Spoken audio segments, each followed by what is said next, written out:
Được. Vâng.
Quả đấy trồng được chưa cháu?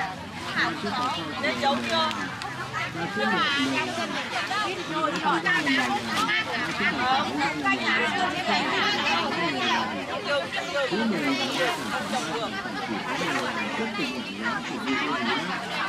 Tiếp tục giảm giá, tiếp tục giảm giá cho những thân là thân trắng, thân ba tay, thân ba đứng rất nhiều. Đem đi về mà đừng chứ. Không ăn được, đổ ra đất cũng được. Nói chung là chẳng lấy cho là 10 ngàn, nói chung là chẳng phải là 10 ngàn, nó tham gia là 10 ngàn, nó tham giúp là 10 ngàn, nó tham gia là 10 ngàn. Không chỉ là cái này, không phải chỉ đây này. Cho tiếp đi cho là đồng này này, các bạn chẳng cũng là hai thôi. Không như ai này. Tại vì mình bán này, họ phá rồi này, bán rồi. Là này, là chắc đâu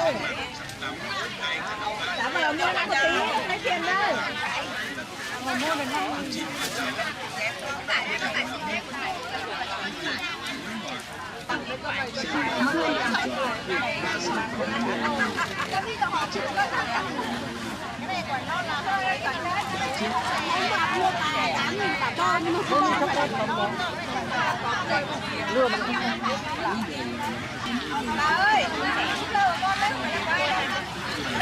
quả này là quả gì đấy? Đau ạ. Mỗi 5.000 ạ.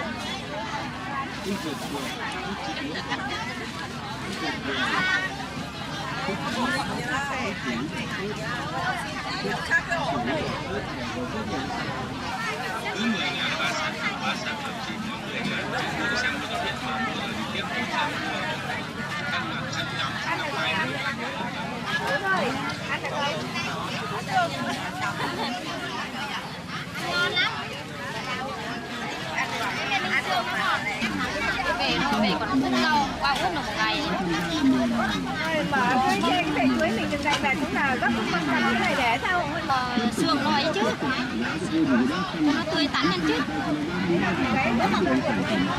Ôi rồi ơi, cái quả này ai ăn được?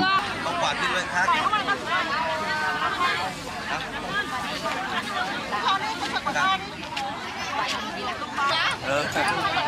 Hết trái, tao không ăn, tao lại không chịu nữa. Cái quả này nó gọi là gì đấy? Hả? Quả gì? Quả đào á?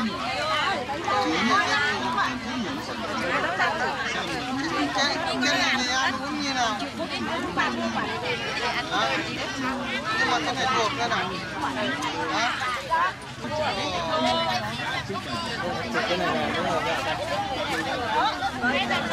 Đâu đây cũng bán được cái đặc sản miền núi đây. Cô khả chưa nhé. Con này là thích khăn khổ ơ. Bao vậy?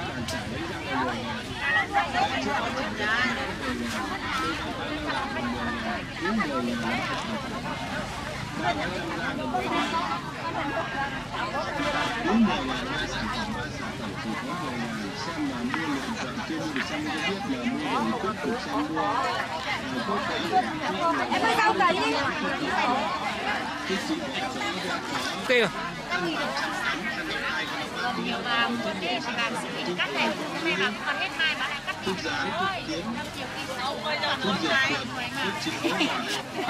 Bánh này là nó quay lên là quay bên kia chứ là quay ba cái chất răng rồi dối vào đây nhá. Quả này là quả gì? Lúc này thì bảo em rồi nhá bảo mẹ. Ba cái quả này có gì? Ăn được không? Ăn được, ăn được. Ăn được không? Đi bảo. Ok. Sai lắm cả. Có đủ chân được dòng ở trong phố. Khác thôi. Có màu cái này có.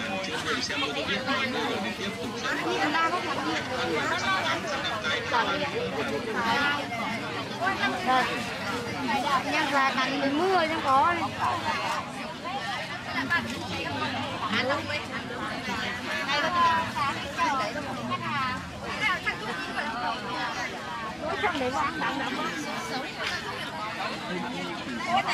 Cái súp lơ chị ơi.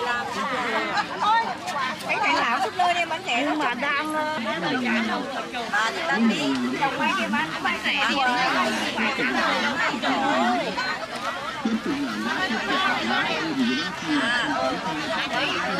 Em không nấu vậy.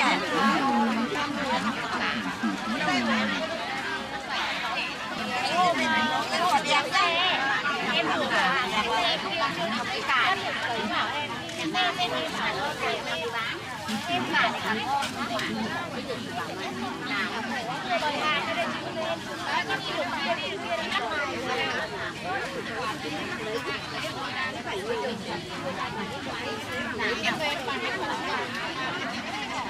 10.000 bác ăn cái bánh nào? Cho 10.000 mới làm. Để nó quay. Để nó quay từ nữa. Đấy. Bao nhiêu tiền một cân quả này đấy? 10.000 một con. Quả này luôn đến 8 rồi hết nửa luôn. Tưởng là cái quả xíu nhỉ, quả xíu ăn đấy. Cơ mà nói lung tung. Hạt đá đấy con. Hạt đá. Bà cà xích từ dưới kia, bà rau xích từ kia. Xách ra đây có người tịch thu xong rồi. Nắng lắm, nắng đừng bắt tôi dịch, nắng lắm rồi nghe cho tôi làm được biết cho mày. Nháo hết đâu rồi.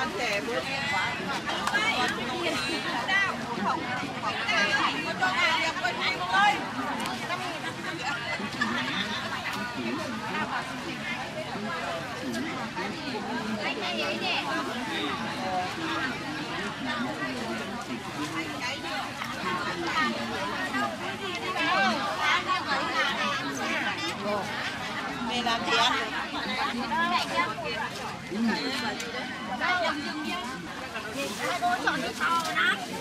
Lấy một cân 2 cân đây.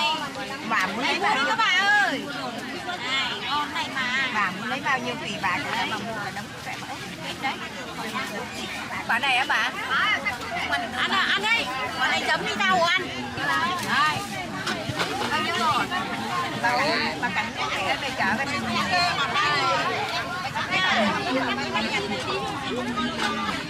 Quả này là quả gì cháu? bà đi chạy đó đây. Bà chạy đi đâu? Để lại đưa tiền với sách quả đi. Ai là ai? Này, lại mua đây. Đi đâu giờ? Hơi 10.000 tàn tàn ngọt. Bán thuốc thì này đi. Lấy đi. Cứ vào luôn. Cần cho em đọc về. Lương quá to đùng. Cái này túi đủ ra cho anh cậu đâu. Anh nhỉ? Nào, 2 cân luôn nhá.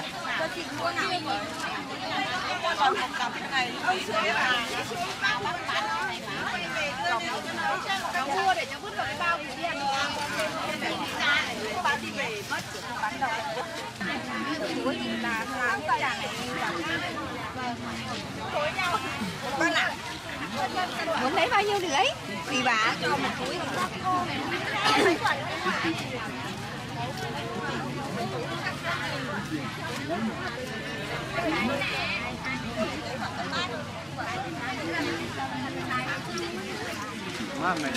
Coi, chủ cái tiền bu coi. Này tiền kìa. Quên nhỉ. Bắt tao.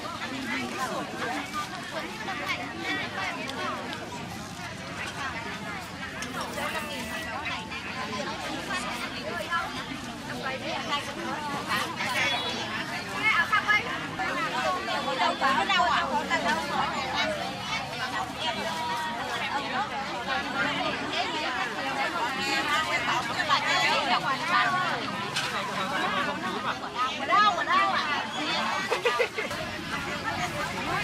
Hai quả đau 18 nào. Đây chị ơi. Tháo lên. Nhà nó tha của em chả có kẹp.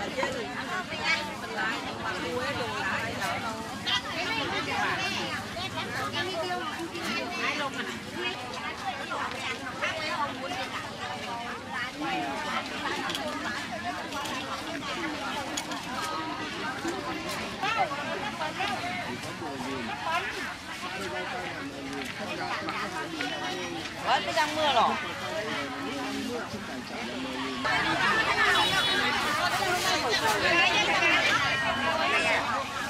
Đủ đây nhá. Ít quá đủ.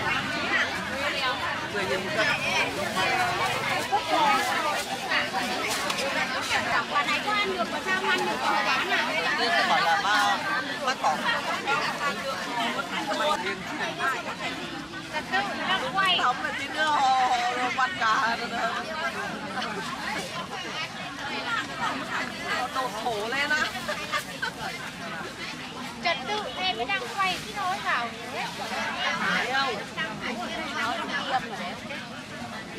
cái đời nói nó có âm mà để không? Nói nó có thâu mà để không bạn?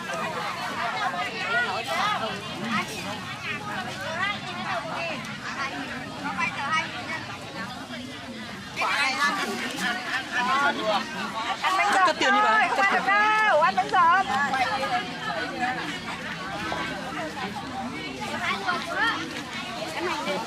Xong lại giả. Đâu bà ơi. Xong lại giả tiền à? Họ làm đấy thôi, nó quay phim thôi, không ăn được đâu. Ăn bà chị ấy. Nó làm đồ chơi trẻ con thôi. Đấy. Cái gì đấy bà? Đâu, cái quần.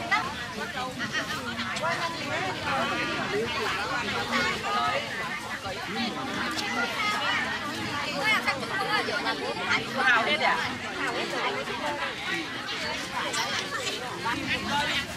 Quả gì đây hả? Quả gì đây em? Em nó mới đẹp quả người.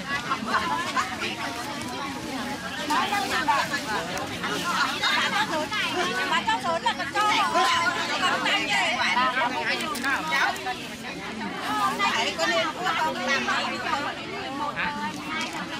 Rồi.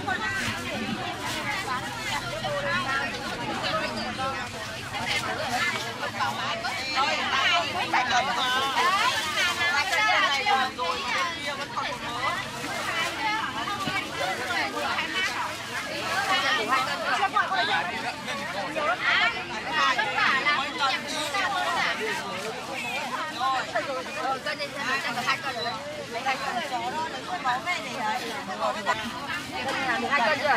Thừa 2 cân rồi. Bao nhiêu tiền là giá tao lấy bẹp lấy hỏi thôi quay nha. 2 phàn. Nó nói cho nó hết hàng hết chợ thì nó về.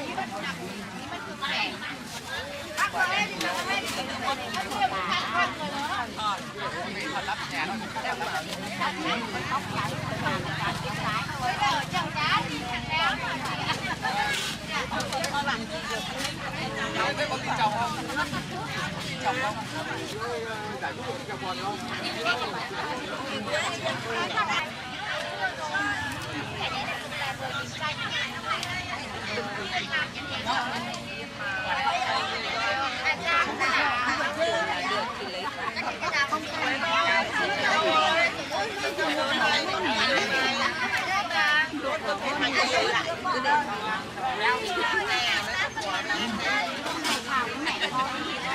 Hết rồi à?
Từ từ. Lại đây. Nhẹ ra. chưa Rồi.